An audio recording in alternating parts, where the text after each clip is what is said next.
Oh boy, do I hope that is not the new normal.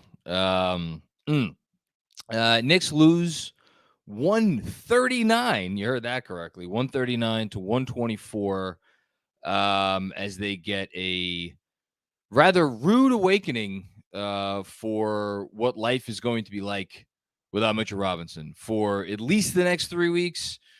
And that's 3 weeks until a revaluation. So my guess is that we are not going to see Mitchell Robinson again until after the All-Star break. That was 14 games. It's now 13 games.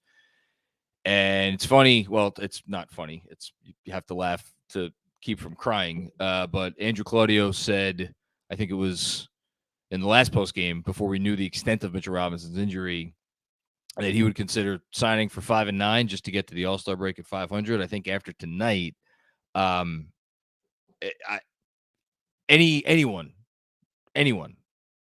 who is thinking clearly would sign for, well, now it would be 5-8 until the All-Star break, because this is just not the same team without Mitch. And I want to preface this by saying, I want to preface this by saying a couple of things. For one, this Hawks team, I don't know if it was spurred on by the onslaught of negative articles that were coming out about them, and clearly, some different things emerging from their organization, people looking to make other people look bad, including Trae Young. Whatever it is, they have found some inspiration, and they obviously came into tonight winning 4 in a row. I said coming into this game, watch out, this team is finding itself, and oh boy, are they finding themselves. This was what this team was supposed to be all year long, a team that was just good enough on offense, like, maybe a top half of the league offense, or defense rather, excuse me, just good enough on defense, top half of the league defense, ideally, but a team that had the capability to be a top 5 offense, and tonight you saw why. And they didn't even hit any threes until late. That's the thing. I mean, when Trae Young and DeJounte Murray are going, it is a sight to see. And yes, Mitchell Robinson, goes without saying, would have made a massive difference. And there was other stuff the Knicks didn't do or did do tonight that had nothing to do with Mitch, which contributed to why they lost.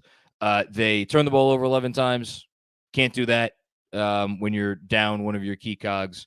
They gave up, and this is a Mitch thing, but they gave up, let's see, what was the final number of offensive rebounds? Gave up 14 offensive rebounds to the Atlanta Hawks. You can't do that either. The offensive rebounds, that's certainly a Mitch thing. He's been really good on the defensive glass. The turnovers, that's like self-inflicted wounds. I say all of that. I want to get all that out of the way to just say, like, you gotta, when the key foundational building block, he is the defense. He allows them to defend the way they do. He makes it so that guys on the perimeter feel a little bit better about maybe going over a screen as opposed to going under a screen. He covers up a lot of stuff, and he covers it up in a lot of ways that I don't think we fully realize, even though he is the best Knick by on-off numbers. And I do not think that is a misnomer. I think he, in a lot of ways, is the foundation of what they do. You gotta go into tonight with, I think, a little bit more defensive pride, and they came into tonight, and I don't know if it was maybe some guys felt like they needed to try to do, or felt like they tried to do too much, not felt like they needed to do too much, or felt like they needed to do it all on themselves defensively. I mean, because like Grimes was more jumpy than usual. Deuce was, I'm not sure I've ever seen. I mean, look, it's an unfair matchup. DeJounte Murray has him by whatever it is, 4 or 5 inches. But like that, when he's locked in, he doesn't get eaten alive like that. And those are, you would say, 2 of the 3 best Knick defenders on the perimeter, along with Emmanuel Quickley, who, had some nice moments, but he was another one. He was having trouble keeping up with the Hawks' penetration. So it's those guys. It's everybody. It's Brunson. It's Randall. It's RJ. It's Obi. It's everybody. You don't give up 134 points or whatever they gave up. 100. I've already forgotten what the final score was. A lot of points. 139 points. Excuse me. You don't give up that many points without a collective, like, something. We didn't do something right. And again, yes, it's Mitch.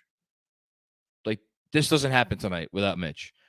But I wish, I'm not going to get upset or too upset about DeJounte Murray and Trae Young going off, because that's what those guys could do. And those guys are, one is going to, I think, is going to be an all-star. Another one was an all-star last year in Murray. Their supporting players hit shots. Like, teams are going to score. And the turnovers help them. And maybe if you don't turn the ball over as much, like it's a little bit of a closer game. Obviously, you got away from them in the fourth quarter when they couldn't generate offense, and they, again, couldn't get a stop because they couldn't get a stop the whole game. But, like, I felt like I would have liked to see, even without Mitchell Robinson, a little bit more pride, is the only word that I'm going to use. And not that you felt like you were watching a team dog it. They weren't dogging it. But, like, attention to detail, being fully locked in, being cognizant when you see a screen. Like, do I need to go under, do I need to go over the screen? Can I go under the screen? There's a lot of bad decisions where that stuff was concerned. As far as what they did to defend the drives after the penetration occurred, we saw Sims in a lot of drop. We saw Hartenstein in a lot of drop. Are there better options? Sure. Theoretically, you're not switching against those guards. I know that.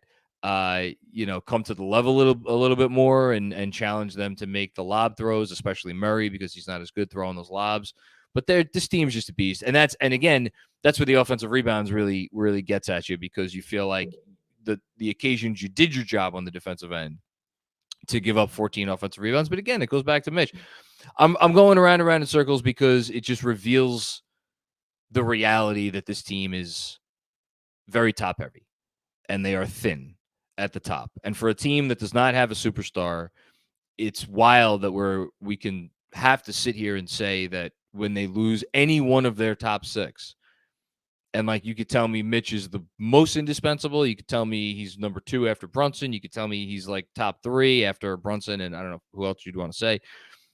He's valuable. But like, they really don't feel like they could lose any of their top 6. And I think we saw it tonight, and we've seen at other points this season how when they're missing one of their guys, it makes life really, really, really difficult.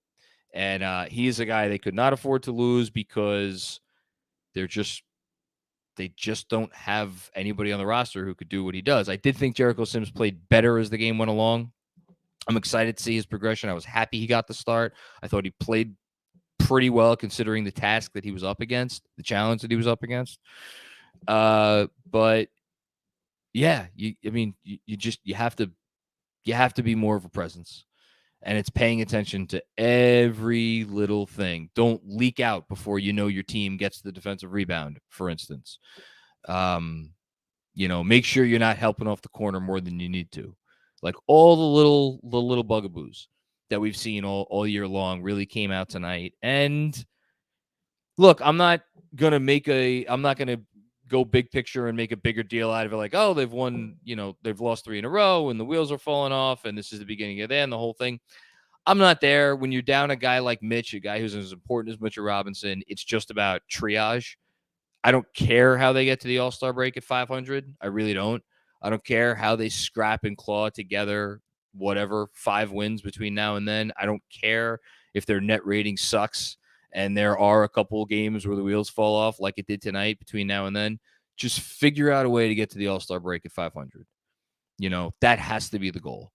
And I guess I'll end with a positive before I get to moment of the game. Well, we already kind of did the Weiss and Rosenblum personal injury report, talking a lot about Mitchell Robinson.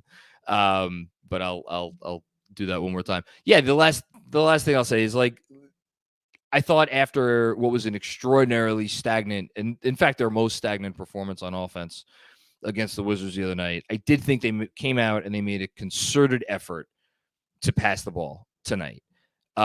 We saw them lapse back into bad old habits in the beginning of the third quarter, and as a result, the Hawks, I think, went on a 14-1 run. Credit to the Knicks. That I thought their best stretch of the game, actually, two-way play, was after that Hawks push at the start of the third. I thought they defended a little bit after that. They put some pressure on the Hawks. They were actually being the aggressors on defense, which they're going to – I have a feeling if there's going to be a way to survive the Mitchell Robinson injury, it's going to be through that. It's going to be, which is not – that is not how Thibodeau plays defense. But they're going to have to get in some passing lanes. They're going to have to force more turnovers than they're used to forcing. I don't really see a way around that. And then they remembered, like, oh, yeah, if we move the ball, we're going to get good shots. And to his credit, a lot of that was just Julius Randle being freaking awesome. A really, really, really, really strong offensive game from Julius Randle tonight. I do want to shout him out because amidst the 139 points given up, not a perfect game. There were a couple of moments where he went back into some of his old bad habits. You're always going to have some of those. By and large, though, I mean, the dude had 32 points on 22 shots, got to the line 9 times, 9 rebounds, 6 assists, 3 turnovers. Like you can't really fault him for that. And yeah, that's about it. We'll do some quick moments of the game. I do have 3 candidates. First candidate, it was good to see some good Obi Toppin basketball tonight. Came in first basket, drove off the corner closeout for a nice dunk on the baseline. That was nice to see. So that'll be one candidate. I thought the Sims putback dunk, he had a putback dunk to make it 95-90. What was even more impressive about that play, even more than the putback dunk, is he flew back on defense after he got the bucket. And how many times have we seen Knicks either get a bucket or worse, not get a bucket and complain for a foul call, I'm not naming any names, and then fail to get back on defense? He flew back on defense and was in the play on the very next possession. Good job by him. And then we'll go with the Randall 4-point play for the other play of the game candidate. So that's it for moment of the game. Like I said, we already kind of did the Weiss and Rosenblum personal injury report, but as a reminder, call them at 212-366-6100 or visit weissandrosenblum.com for more information. If you have a injury that you would like to inquire more about, hire a veteran, not a rookie. Prior results do not guarantee future outcomes. I wish there was a way that you guys can like represent Mitchell Robinson and somehow instead of a settlement, you get him on the court quicker, because I would like my starting center back. Yeah, unfortunately, I think they call that injunctive relief, and I'm not sure we have that available to us with the court system as currently constituted.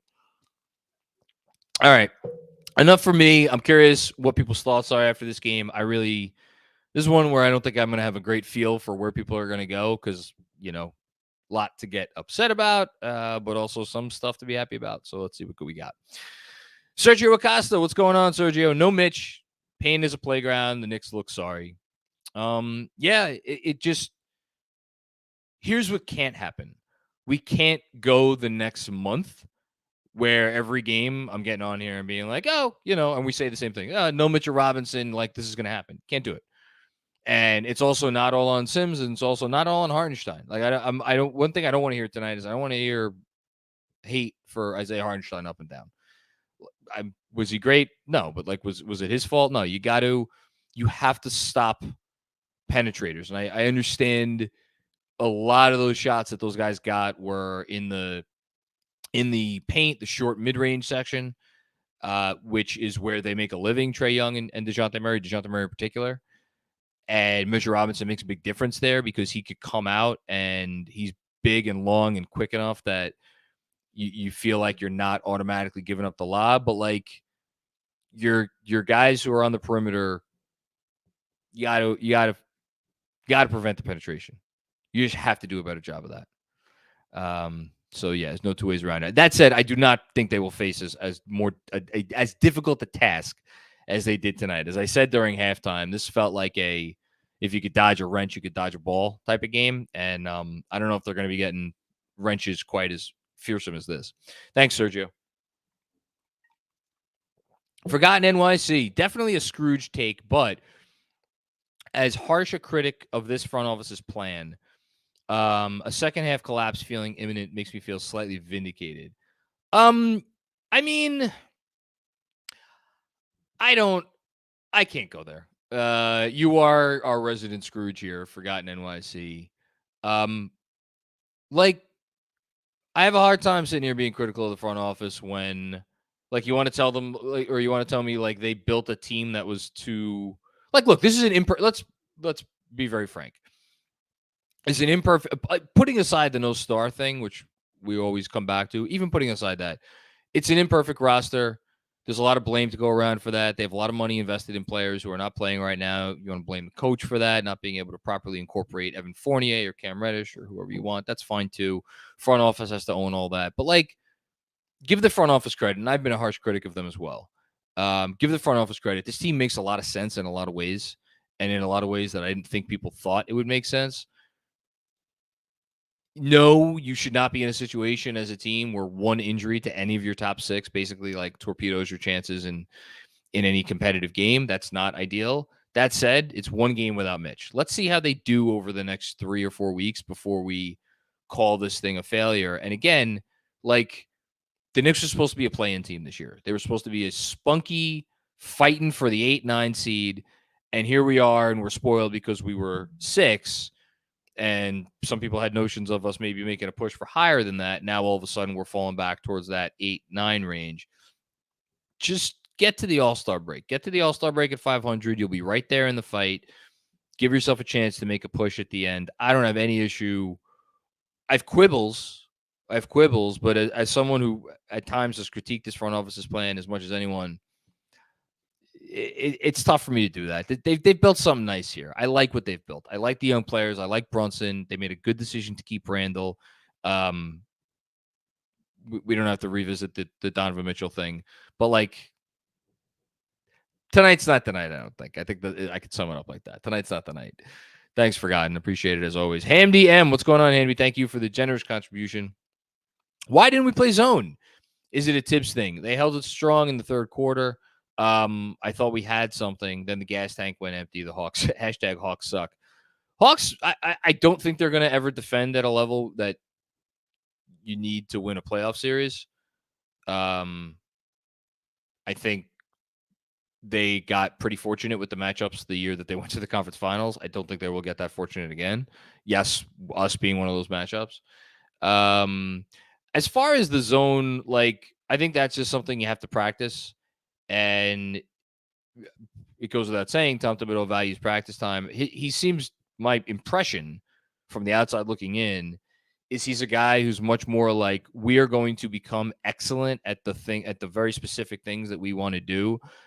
And again, to their credit, they've been a top 10 defense for the last month and a half. I mean, they rank as a top 10, not after this game. They'll probably drop down to 13 or 14 if I had to guess, or maybe not that low. But whatever. They've been a good defense for most of the year. And for portions of the year, they've been a very good defense when they've had their guys. Is this the team you want to play zone against? Like, these guys put the ball on the floor. They make quick decisions. They make good decisions. They could shoot it. I know they didn't shoot it great until late tonight, but, like, I don't know if this is the team you want to play zone against. That just, and again, that's just not something I think the Knicks are going to do. And I don't know if that's the way. I don't think you have to resort to that with Mitch out. Like, again, that's why I'm putting it on the perimeter defenders. I think they could be better. I think what you saw tonight was bad. I think all of those guys, not only the guys that are supposed to be good, but the guys that, like, we've been complaining about all year that, like, you know, haven't been great defenders that should be better. And I think last thing, I think Sims is going to get more and more comfortable. I really did feel like I saw him getting more comfortable as the night went on. And I think this experience is going to be invaluable for him. If there's one silver lining to the next month and a half, or month rather, I think it's that Sims is going to get valuable experience. I was very happy again that he started tonight. Thanks, Handy. Kevin, what's going on, Kev? How are you? Yeah, bring in Ibaka. Listen. I'll get back to that in a second. Let me read the rest of your comment. Brutal offensive rebounding game. Yes. And again, everybody has to own that. Everybody has to own that. iHeart cannot play on this team anymore. What was our Hartenstein tonight? First of all, I want to say my assumption is that Hartenstein played about 15 minutes, but 17 minutes. So -4. Got 4 defensive rebounds in 17 minutes. It's probably not great. Yeah, I don't know. If I didn't see Hartenstein again, would I mind? No. But you want to tell me that give Ibaka Hartenstein's minutes? All right, that's fine. I was hesitant on the Ibaka thing because like I don't want him to take a single minute from Jericho Sims. Like let me read the rest of your comment first. It said positive. Randall and JB looked really good. Some BS calls. Yeah, I didn't like those. The flagrant foul call on Grimes was nonsense. Only to be one upped by the ridiculous Hartenstein foul that was not overturned, and it should have been overturned. Yeah, Randall looked better. I still think I can't believe I'm saying this. I agree that Brunson is probably skewing a little bit too much to the side of looking for his own shot. I do not endorse any of the takes that are like, oh my God, he's too much of a meat player. He doesn't look to pass. I mean, the guy had, what did he have, 8 or 9 assists tonight? Like, and it's tough to tell a guy who's that efficient. Like he was 7 of 14, and he gets to the line and like the whole thing. He had 9 assists, So it's like, it's a tough balance for him. And he's not like, he's not a natural point guard, I don't think you'd say. So it's never going to be perfect. But I think he was better tonight. I still think he could get even a little bit better. But yeah, I don't want anybody taking Sims minutes. I feel less strongly about Deuce at this point. And I've kind of wavered on that. And I think I'm kind of shifting over to the dark side where I'm not saying trade Deuce. I'm not saying Deuce is a lost cause, but at least for this season, I would feel okay if they made a trade for a wing or a guard and it meant that Deuce was not going to see any more rotation minutes. I don't know. Yeah. Sims, I think, is a different story. I don't think you're getting a center that's going to blow me away to the point where I'm like, yeah, put Sims back on the bench as long as Mitch is out. Give Sims these minutes. That dude's an NBA player. I like him. Thanks, Kev. Appreciate that. Hayden Freed, traffic cones tonight. Yep. Up 3 at the half, and the game was over. It's funny. I know they were up 3 at the half. I never really felt like this was a game that they were going to win. Like, I was proud of the fight. Love to see the fight after the Hawks come out hitting freaking everything in the first quarter. You love to see the Knicks fight back and I think they took the first quarter lead, if I'm not mistaken. Up at half. Hawks go on that big run. The Knicks fight. I mean, you love the fight. That's why, like, I'm not going crazy because I think the bones of this team are still good. I think the culture of this team is still good. I don't feel like they came out tonight and like laid down. I understand I agree with the traffic cones comment. They were traffic cones. But that was more, I really do feel like that was more like technique and like keeping your head in the play and like making smart decisions. Like they were jumping all over the place around those screens. They just weren't being smart. Like they were forgetting the things that they've practiced and executed all year. So I'm not down on this team. I'm really not down on them, but I do agree this was a game I never thought that they were going to win. Thanks, Hayden. Kevin, what's going on, Kev? Great to hear from you, my man. This was hard to watch. It was. I don't like these games. Give me 99, 97 any day of the week before a game like this. This is not what I'm suited to watch. This is going to be a hard stretch without Mitch, plus the players looked out of it. Yeah, defensively, like, again, there was something off. There was something just... That's why I one of the first things I said tonight was like, were they just kind of taken out? Were they just out of sorts because Mitch was out and they were trying to do too much or doing stuff that they don't usually do on the defensive end? I really... And then a lot of it was the Hawks. I mean, again, I don't want to keep going back to it, but and they have not been good all year. The fact that this freaking team, this Atlanta team, was like a bottom half of the league offense for pretty much this entire year. I don't know if they've moved now into the top half over this 5-game winning streak, but like, my Lord, must there have been some really bad shit going on in that organization for things to have gotten that bad, because my goodness, are they talented. And they do make life difficult on you, but like that's not an excuse. Thanks, Kev. Dan Hidalgo, what's going on, Dan? Thank you. Maybe I'm reading into this, but does it seem like this team doesn't like each other? Everyone seems tense and they barely talk, no high fives, etc. No, I mean, I don't know. Maybe they hate each other. I have no idea. They don't strike me that way. I had heard earlier in the year that it was a bit of a not. I don't want to say that there was maybe perhaps some clicks in the locker room, and that might be still the case to some extent. I will say the lack of ball movement over the last couple weeks, where I quoted it in the newsletter, or I cited this stat in the newsletter of their lowest 6 of their 8 lowest games by assist percentage coming into tonight had come in the last 8 games. So like maybe not trusting the pass as much. Is that a sign that guys aren't? I'm not going to go there.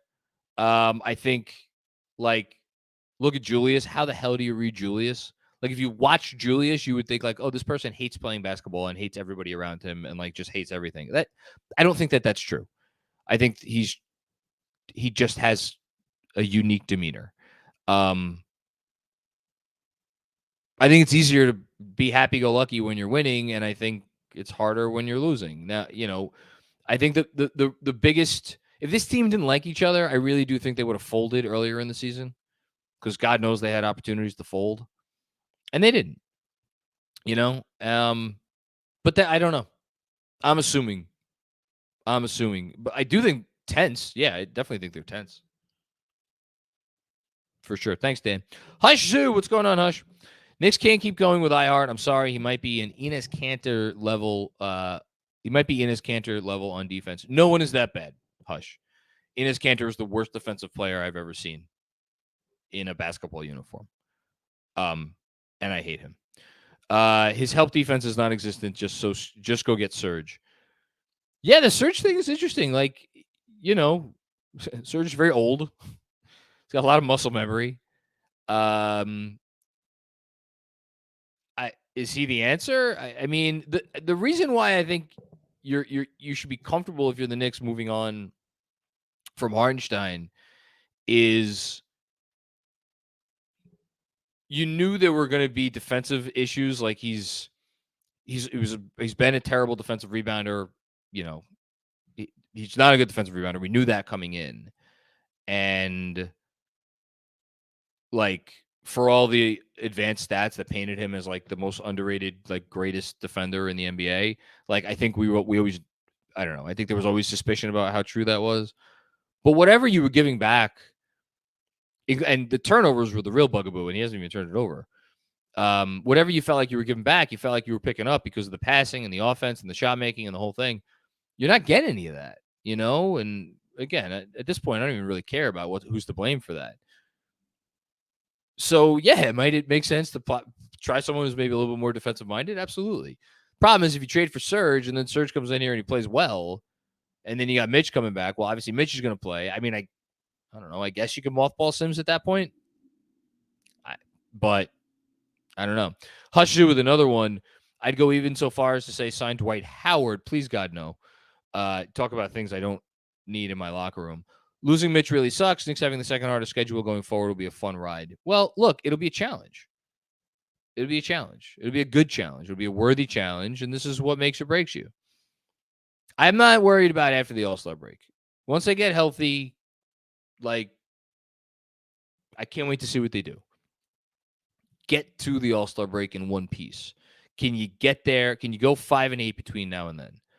Or is this going to be more like,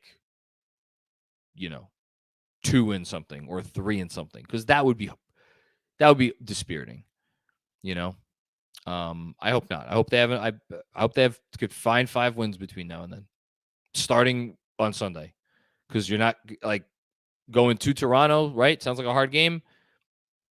Look at the schedule. Not too many better opportunities than that between now and the All-Star break. Thanks, Hush. Will Oliver only up 3 at half, shooting 71% was a warning sign. Thank you, Justin. I got you. Yes, yeah, it was. Yeah, and the funny thing was like, I looked at the halftime stats also, and I was like, the Hawks were I think 5 of 15 from deep, and we were shooting 71%. I'm like, we're only up by 3. And then I looked up like midway through the fourth when the Hawks had kind of pulled away, and they had only made 9 threes at that point. Now I understand they made however many threes in like the last 5 or 6 minutes of the game, but yeah, extremely worrisome. Extremely worrisome. Like and look, give the Knicks credit; they are a good offense. They have figured out a way to be a good offense in different ways.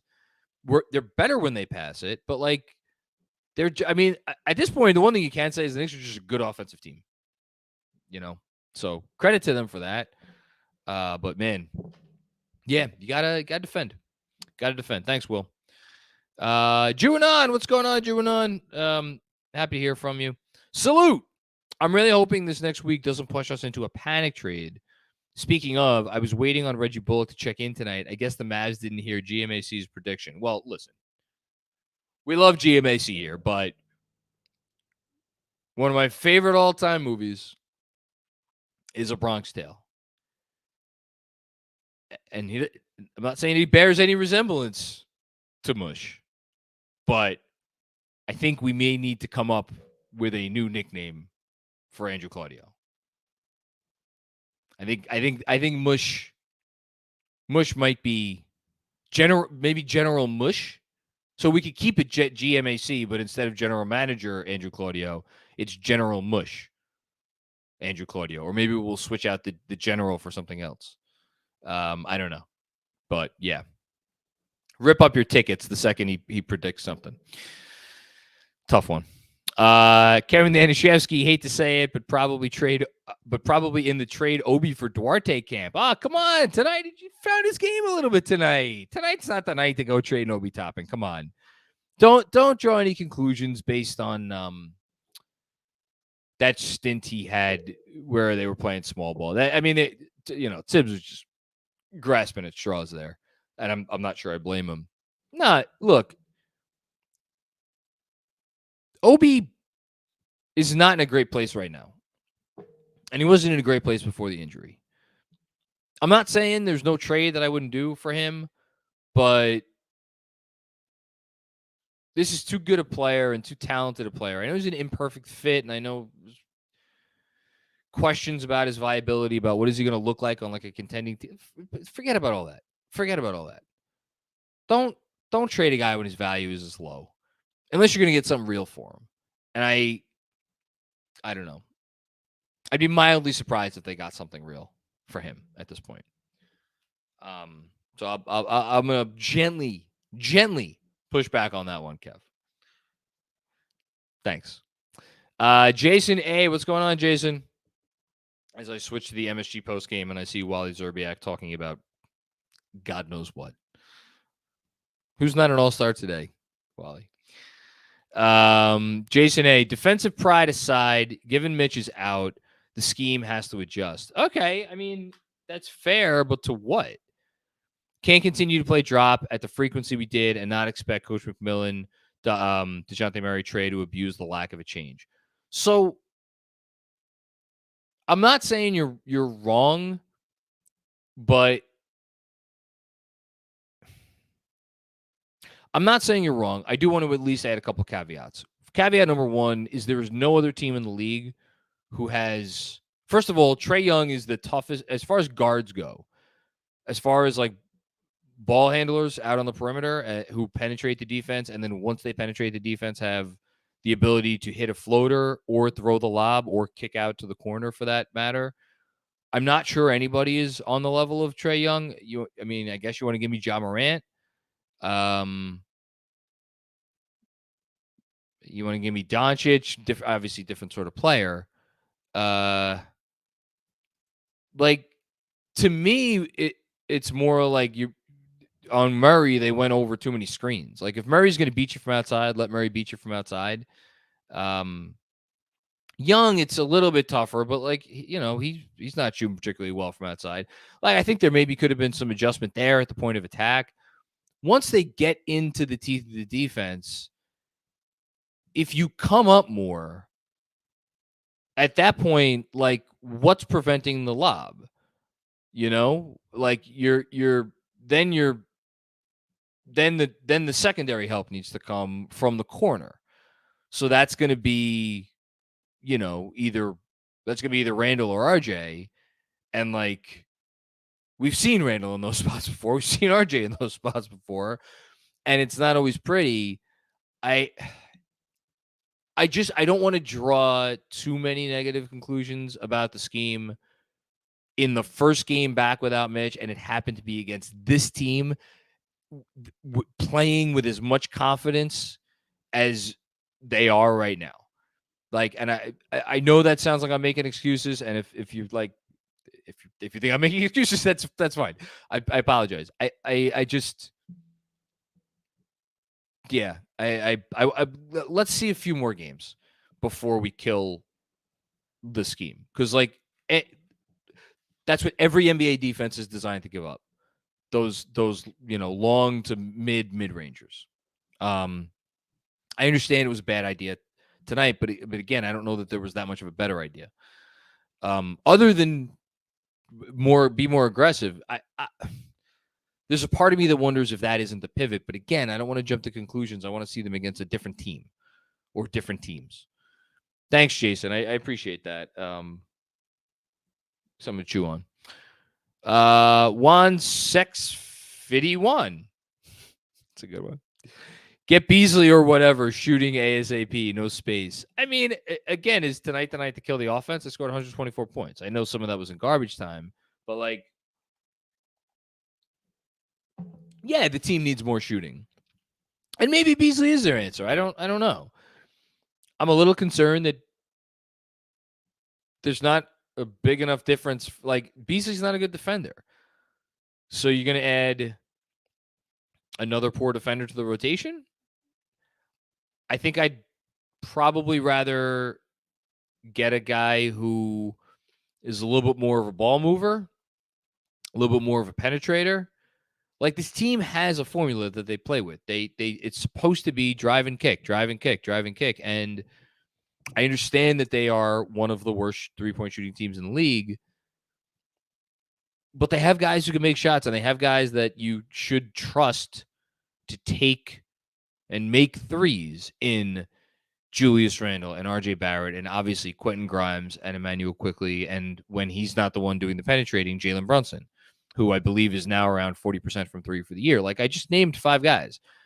Obi Toppin. Obi Toppin was shooting the lights out of the ball not that long ago. He hasn't lately. And if you get another guy who, can hit an open catch and shoot three, maybe not with the volume that Beasley does. I think, there's not many guys in the league that have shot more threes and made more threes this year than Beasley.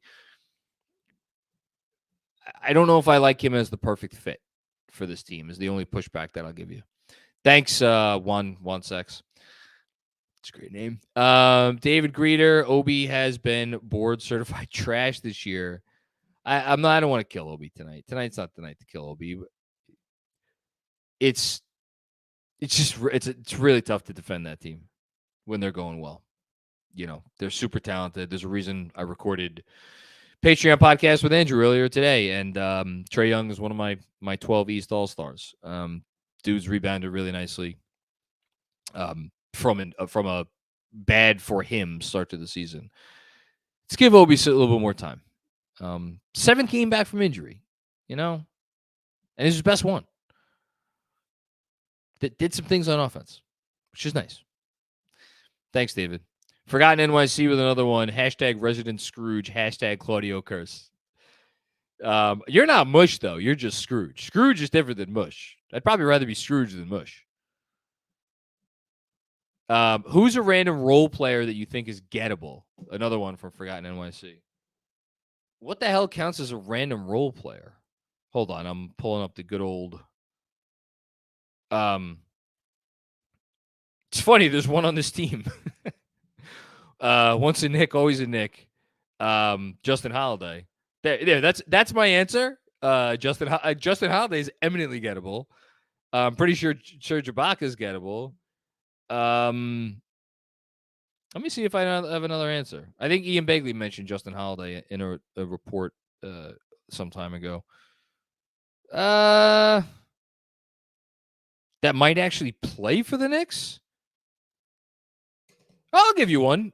So I thought it was interesting when I noticed a few weeks ago that Will Barton was out of Washington's rotation.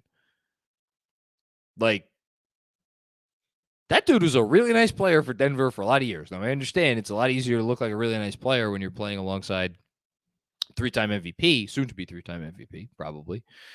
But that dude was good, and, like, the Wizards were really excited about that trade, not only to get Monty Morris, but to get Barton. And that dude's just not playing. Now, I know Barton is, like, not perfect. He's not the most efficient guy in the world. He's not the best defender in the world. But, like, there's a dude that's just sitting on Washington's bench. I don't know. Is that a random enough role player for you? I don't know. I'd make a phone call. Thanks, Forgotten. Max Cutler, thank you for the generous contribution. Big picture, but Embiid asking out was mentioned on the pod today. I agree he should be the target, but I fear teams with more assets like OKC and New Orleans will offer packages the Knicks can't compete with. Appreciate that. I don't know if you've heard me on pods before, but Embiid has long been my guy. I've said it for 3-4 years now. At some point, maybe it's going to be this year. I don't know. At some point, that dude's going to go Moses Malone on the rest of the league, and he's just going to carry a team to a championship. It's going to happen. It's going to happen. Maybe only will happen once, but I think it's going to happen. He's too good, too talented, and I think he's not perfect, but I think there is enough desire in there that he will do it for some team. And I would love if that was not on Philly and perhaps was for the Knicks. In terms of like the thing with Embiid that I think is interesting is like he obviously is on a Supermax extension. You know, I don't know because like any star trade, I feel like it's pretty rare. Like if you go through the massive star trade packages, when it's the sort of star like Embiid who has some agency, is he really gonna be cool with getting traded to Oklahoma City? New Orleans, would those teams give up that sort of package if he had, let's say, 2 years left on his deal and, they felt like he was a flight risk? But then again, as I say that, Kevin Durant didn't get his way this summer. Donovan Mitchell sure seemed like he wanted to go to the Knicks this summer, didn't get his way. I don't know. Maybe the league is changing a little bit. I don't know. What I will say though about Embiid or not Embiid, but about the Knicks package is like Knicks unprotected draft picks, I think, are still going to be looked at as like really valuable. Really, really, really valuable in the league. And if you're going to be specific and you're going to talk about Embiid is, what is Embiid, 29? Whatever he is. Whatever his age is, he's old enough and his injury history is worrisome enough that I bet if there was an opportunity for Philly, let's just say for argument's sake, Embiid just said, I want out. If there was an opportunity, and Philly was like, all right, we're going to deal him. If they had an opportunity to send him to the Knicks and you got, 7 years worth of the Knicks draft rights, I imagine that would be pretty valuable because, the Knicks might be a contender in year 1 or year 2 or maybe even year 3, but like eventually Embiid's going to break down. Big men, foot injuries, not ideal. So I have to think that the future Knicks picks specifically in an Embiid trade, I bet you the Sixers would feel pretty good about those. Would be my guess. Who the hell knows? They have to be willing to trade him, which, again, so much would have to go wrong for Philly to ever consider trading that guy. Might finish second in MVP again, for all we know. He's very good. I like Joel Embiid. I would love to root for Joel Embiid. Richie V, what's going on, Richie? Hey, Macri, Benji had a fantastic breakdown today. Yes, he did. What were your thoughts on it? Specifically, the Brunson plays. Keep up the great work at KFS. Yeah, I've been pushing back against the anti-Brunson folk for a little while now because, again, I feel like when you're as efficient as he is, and you're averaging, 6+ assists a game, it's tough to get on a guy who, again, does not have Chris Paul's vision, does not have, Trae Young's vision, Trae Young's passing ability, Luka Doncic's passing ability. Like, he's more of a combo guard than a natural point guard. I found it tough to get too much on him for being the director of the offense and, like, not getting enough other guys involved. That said, it has gotten worse of late, and Benji was spot on. Like, there were passes he should have made. But that's also, like, I do think that that's part of it, that becomes part of a team's DNA. Now, you could give me a chicken or the egg argument. Like, if that's part of the team's DNA where they're just not passing enough where they should be passing, is it not the point guard that is supposed to set that DNA in place? And if that was your response, I would say that's completely fair. So, yeah, absolutely fair to criticize Brunson for calling his own number a little bit too much, not making enough passes. Absolutely 100% fair. Do I think it means he's like a bad fit, or, the Knicks shouldn't have gotten him, or he's never going to be able to be the starting point guard on like a championship? No, not one bit. Like, how about let's see him when he's not the engine on the team and he's back with a guy like Luka Doncic. And that team went to the conference finals last year, and they weren't even that great around those top two. Like, they didn't have a third guy, for instance. I still want to take my chances with Jalen Brunson moving forward. And I will just say once again, not saying he can't improve in these specific areas. I think that I am convinced that dude is about all the right things. So, yeah. Just tough. Like, what's best for your team? Shooting or passing? Busy, what's going on, Busy? I love that everyone's talking about the lack of assists after I brought it up last week. I'll pretend it was me who inspired the talk. LOL. No, man, you were on it. You were on it. I think where we disagree more, and I thought this is where I think Benji's excellent breakdown with the courtesy of the fine folks at Shot Quality was really instructive, is that it shows, like, you don't need to run a crazy offense to get good shots.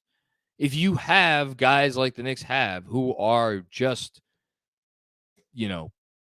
bulls in a china shop, and can, like, again, say what you want about RJ Barrett, the dude just gets downhill anytime he wants. Jalen Brunson, say what you want about Jalen Brunson, the dude will get into the teeth of a defense pretty much whenever he wants. Julius Randle, when he's doing things the right way, gets into the teeth of a defense whenever he wants. There are passes that are there to be had off of those initial actions quickly when he's making quick decisions and he penetrates. Another one, all of these guys, the passes are there.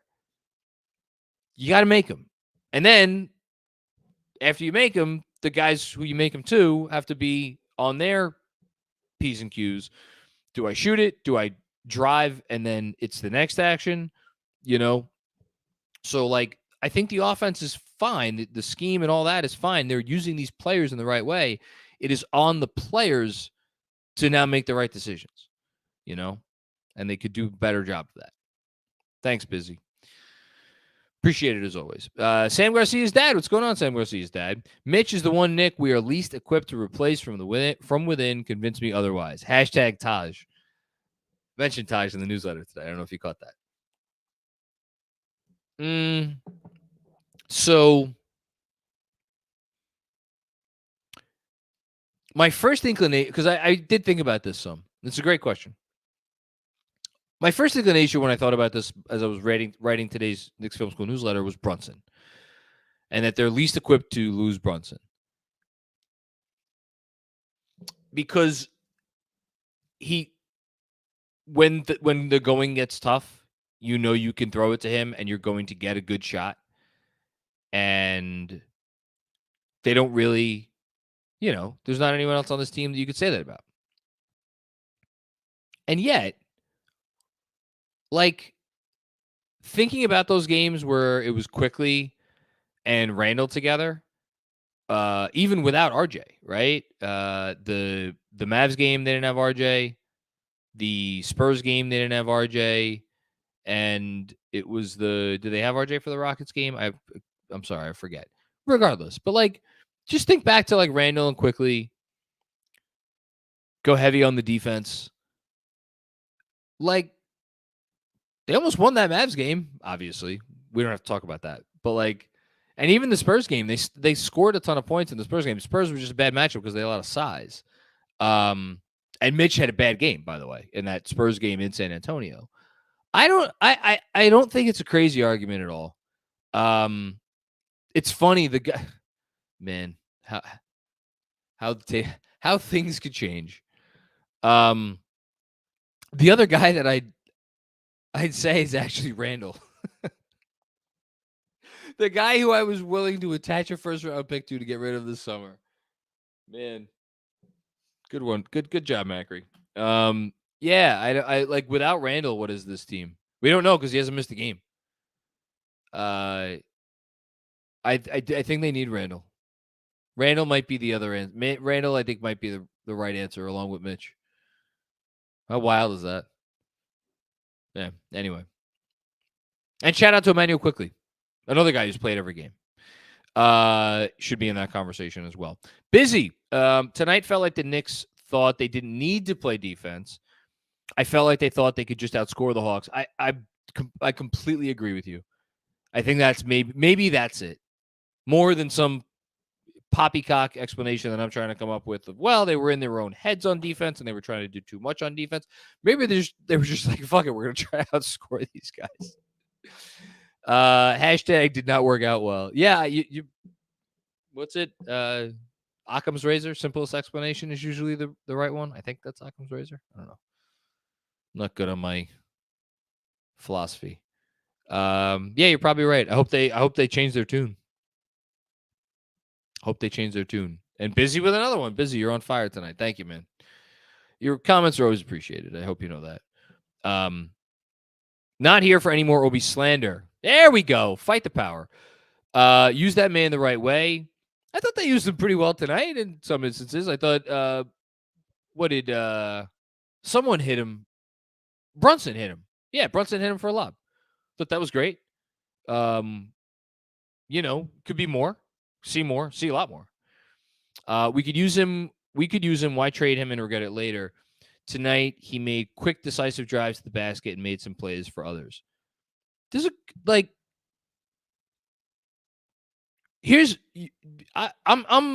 happy to have the conversation about like the role that Obi Toppin is going to eventually have on a great team and what that looks like.